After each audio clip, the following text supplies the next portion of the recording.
Hello and welcome to Open Dialogue. Noel T. Manning the second here. So glad that you could join us. And we're very happy to be talking to Melissa George today. Melissa George, you can watch her now on the Mosquito Coast on Apple TV Plus.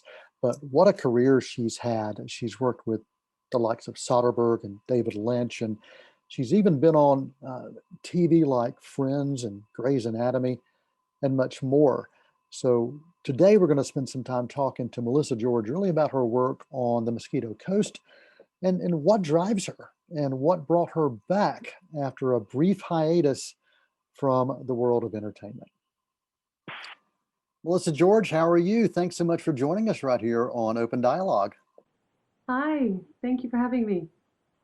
I tell you, I'm really excited about what you have been able to do throughout your career. But as I think about the Mosquito Coast, I was familiar with the novel when it first came out back in '81, and then, of course, the Harrison Ford film as well. Were you closely associated as far as did you look at any of those previous materials, the book, or even that film, as you thought about this role in Mosquito Coast? Well, Neil Cross, our writer and show creator, he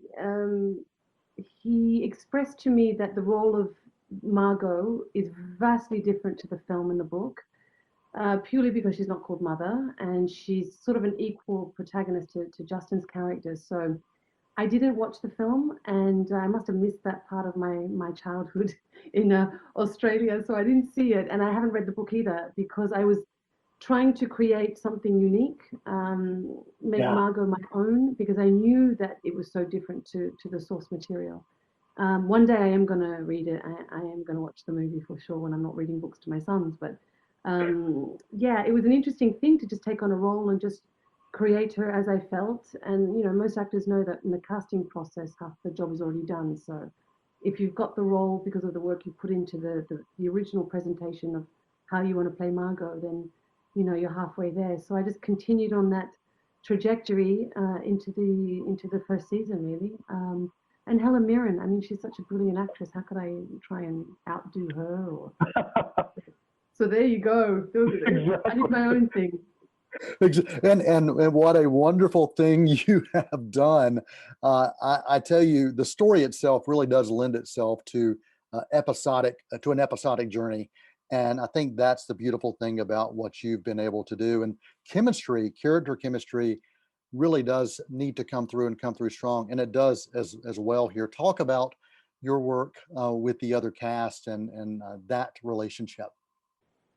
Well, it's either Vicky Thomas that cast us that just put the right personalities together, or we just got lucky. And sometimes it's just luck. I remember when I walked into the original table read and I saw Logan, and I was like, "That's my girl." Like I felt so instantly connected to her. And Gabriel, I mean, what a brilliant little actor. And Justin Theroux, we worked together on Mulholland Drive for David Lynch 2 decades earlier.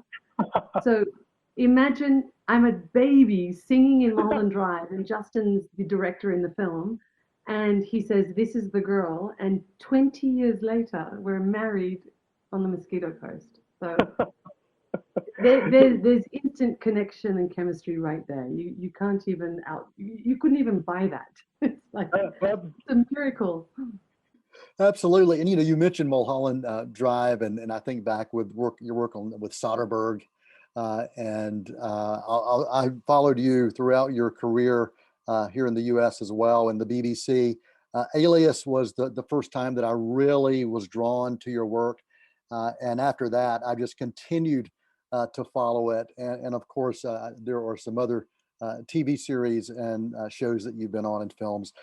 What do you take with you from each role? And I think with anytime we have a chance to do a project, we can learn something about ourselves or about the work we're doing. What is it from this particular role that you have learned about yourself or learned about your career?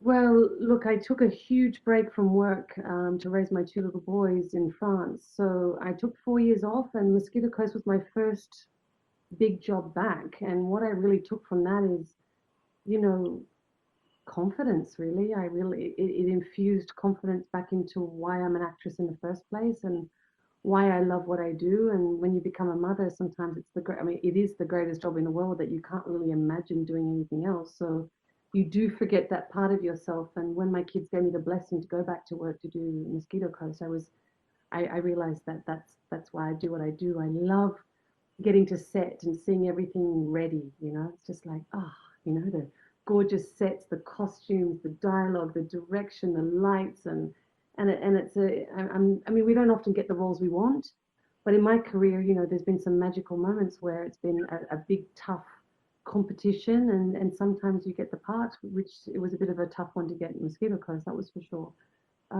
But yeah, I don't take much away except gratitude for being able to be working in this tough time, and everyone's in the same boat, really. Melissa George, Mosquito Coast, thank you so much for your time here on Open Dialogue, and thank you for what you bring to audiences. I continue to follow you and be in awe of what you provide to us. So thank you so much. Thank you very much. That's very kind. Thank you. The adaptation of the Mosquito Coast, the TV series, is available on Apple Plus TV by subscription. And I highly recommend you taking a chance to check this out. And there is a connection you may or may not know with Justin Theroux and the writer of the Mosquito Coast. Yeah, uncle and nephew. Melissa George, thanks again for spending time with us right here on Open Dialogue. And until next time, I'm Noel T. Manning II. That's a wrap.